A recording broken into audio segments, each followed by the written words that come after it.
இயேசுவின் நாமத்தினாலே உங்களுக்கு வாழ்த்துக்களை சொல்லி இந்த புதிய நாளிலே ஒரு புதிய வார்த்தையை சொல்லி நான் உங்களுக்காக ஜெபிக்க விரும்புகிறேன். இந்த நாளிலும் உலகத்தில் நடக்கிற ஒரு காரியத்தை முக்கியமா நம்ம ஆராய்ந்து பார்க்க வேண்டும். எல்லா இடமும் எல்லா சூழ்நிலைகளிலும் மனிதனுக்கு இருக்கிற ஒரே ஒரு டிராபேக் என்னன்னா பயம் கலந்த ஒரு கவலை. பயமும் கவலையும் ரெண்டு சேர்த்து மனுஷனை பிடிச்சிருக்குது அப்படின்னு பார்க்கணும். ஒரு மனுஷன் பிறந்திலிருந்து அவன் மரிக்கும் தருவாய் வரையிலும் பல சூழ்நிலையில பல கவலைகள் அவனை ஆழ்த்தி கொண்டே இருக்கு. அந்த கவலையோடு சேர்ந்த ஒரு பயமும் அவனை அழுத்தி கொண்டிருக்கிறதை நாம் பார்க்கிறோம். கவலை என்று சொல்லும் பொழுது இன்றைக்கு சாதாரண ஒரு மனுஷன் எடுத்துட்டு வந்து ரொம்ப படித்தவர்கள் ரொம்ப பணம் படைத்தவர்கள் வரையிலும் அந்த கவலை அவங்களை விட்டு போகல. கவலைப்பட்டு அவர்கள் என்ன செய்யறாங்கன்னா தன்னுடைய வாழ்க்கையை அழித்து கொண்டே இருக்கிறார். கவலைப்படுவதனால ஒன்னும் நடக்க போறது இல்லை என்பதை அவர்கள் அறியாமல் இருக்கிறார். ஒரு மனுஷன் கல்யாணத்துக்கு முன்னால ஒரு கவலைப்படுவான். என்ன செய்யறது, எப்படி கல்யாணம் பண்றது, பணம் வேணுமே, பொருள் வேணுமே, செலவுக்கு ஒண்ணு இல்லைன்னு கவலைப்படுவான். பெண்களை வைத்திருக்கிறவர்கள் பெற்றோர்களுடைய கவலையை பார்த்தீங்கன்னா அவங்க எங்கேயாவது கடன் வாங்கி என்னுடைய பிள்ளைக்கு திருமணம் பண்ணிடணும், செலவுகளுக்கெல்லாம் பணம் வேணும், அப்படி கொடுக்கணும், சவுத்துல பார்த்தீங்கன்னா டவுரி கொடுக்கணும், அது கொடுக்கணும்னு சொல்லி அநேக காரியத்தினாலே கவலைப்பட்டு கொண்டு இருப்பார். யார்கிட்ட கேட்கிறது எப்படி கிடையாது. அப்போ ஒரு மனுஷனுக்கு இந்த வாழ்க்கையில அவன் ஓடி முடிக்கிறது வரையிலும் அவனுக்கு கவலை தீர்வதே இல்லை. கல்யாணம் முடிஞ்சாச்சு, பிள்ளைகள் பிறந்தாச்சு, இனி இந்த பிள்ளை எப்படி படிக்க வைப்பது அப்படிங்கிற கவலை. இன்னைக்கு ஃபீஸ் பாத்தீங்கன்னா ஸ்கூல்ல கிட்ட போக முடியாது, ஆர்டினரி ஜனங்கள்லாம் போக முடியாது. கவர்மெண்ட் ஸ்கூல்ல போட்டா நல்ல படிப்பு வராதுன்னு சொல்லிக்கிட்டு என்ன செய்வாங்க, முதல்ல பதிவு பண்ணி வைப்பாங்க. பணம் போனா பரவாயில்ல, என் பிள்ளை நல்லா படிக்கணும். அதற்கு வழி இல்லாத இருக்கும்போது பயங்கர கவலை. சாதாரண மக்கள் எடுத்துட்டா வேலை கிடைக்கலையேங்கிற கவலை. வேலை கிடைக்காம இருப்பதனால நாங்க என்னத்தை உண்போம், என்னத்தை உடுப்போம் அப்படிங்கிற ஒரு கவலை. ஃபியூச்சர்ல என்ன செய்ய போறோம் அப்படிங்கிற கவலை. இன்றைக்கு எல்லா ஜனங்களுக்கு இருக்கிற கவலை என்ன தெரியுமா, இந்த உலகம் அழிவுக்கு நேராய் போகிறதே, வரப்போற 3ஆம் உலக மகா யுத்தம் வந்துச்சுன்னா நான் தப்பி பிழைப்போமா என்கின்ற கவலை இருக்கிறோம். உலக நாடுகளில் நடக்கிற பிரச்சனையை நம்ம பார்க்கும்போது, அன்றாட செய்திகள் எல்லாம் பார்க்கும்போது எப்படி தோன்றுகிறது. எரிவரும் நாட்களிலே ஜனங்கள் பிழைப்பது கஷ்டமா இருக்கிறது. விலைவாசிகள் ஏற்றத்தினாலே ஜனங்கள் பயந்து கொண்டு இருக்கிறார்கள். இப்பொழுது கூட இந்தியாவில் அநேக ஜனங்களுக்கு சாப்பாடு இல்லை, ஒரு நேர சாப்பாடுல தான் வண்டி ஓட்டிக்கிட்டு இருக்கிறார்.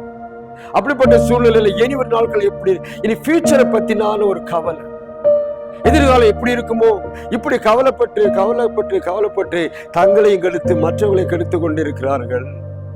அந்த சூழ்நிலையில தான் ஆண்டவர் ஒரு வசனத்தை சொல்றாரு பாருங்க.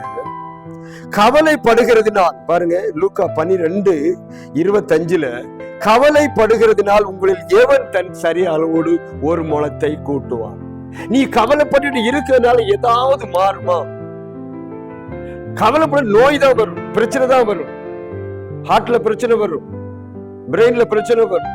ஆனா ஒரு முளத்தை கூட்டவோ குறைக்கவோ முடியாது என்று ஆண்டவர் சொல்றாரு. நீ கவலைப்படாதே என்றுதான் கர்த்தர் சொல்லுறார். தலைக்கு மேல தண்ணி போனா என்ன, ஜானா இருந்தா முளமா இருந்தா அப்படின்னு நம்ம நினைப்போம்.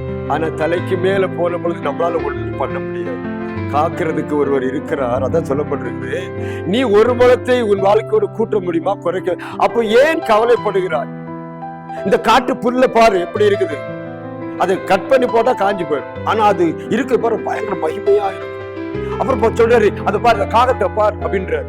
காகம் ஈஸி அழகா பறவைகள் எல்லாம் பறக்குது. என்னைக்காவது வேலை செஞ்சிருக்கா? இல்ல. அப்ப அது கவலைப்படுதா? இல்லை. அப்படி கவலைப்படாது இருக்கும் போது மனுஷன் மட்டும் ஏன் இவ்வளவு கவலைப்படுகிறான் என்று சொல்லி, ஏன் படுகிறீர்கள் என்று சொல்லி கேட்கிறாரு. ஆண்டவர் சொல்ற வார்த்தையின்படி நடக்கும் போது பாருங்க, ஒரு காரியத்தை நம்மளால மாற்ற முடியாது, ஆனாலும் கவலை மட்டும் இருக்குது. இந்த கவலை போக்குறதுக்கு என்ன வழி? ஆண்டு சொல்ல, நீ கவலைப்படாதீர்கள், நான் உங்களோடு இருக்கிறேன், நீ ஒன்னு கேட்க நான் கொடுப்பேன். எல்லாம் சிங்க குட்டிலாம் பட்டினி கிடக்கும், ஆனா கர்த்தரை தேடுகிற உனக்கு ஒரு நன்மையும் குறையப்படாது, எல்லாத்தையும் கொடுப்பேன் என்று கர்த்தர் ஒவ்வொரு நாளும் நம்மை பார்த்து சொல்லி கொண்டு இருந்தாலும் நாம் என்ன செய்யறோம்? ஐயோ அதெல்லாம் இல்லை, நான் கவலைப்பட்டு தான் ஆகணும்னு நினைக்கிறோம். ஒரு மனுஷன் பாருங்க, ஒரு மனுஷன் அந்த நாட்கள் எல்லாம் தலையில தான் லோட தூக்கிட்டு போவாங்க. தலையில வச்சுட்டு முதல் அப்பெல்லாம் பஸ் கிடையாது, தலையில வச்சுட்டு போவாங்க. மாட்டு வண்டியில வச்சுட்டு போவாங்க. மாட்டு வண்டி 2 தான்.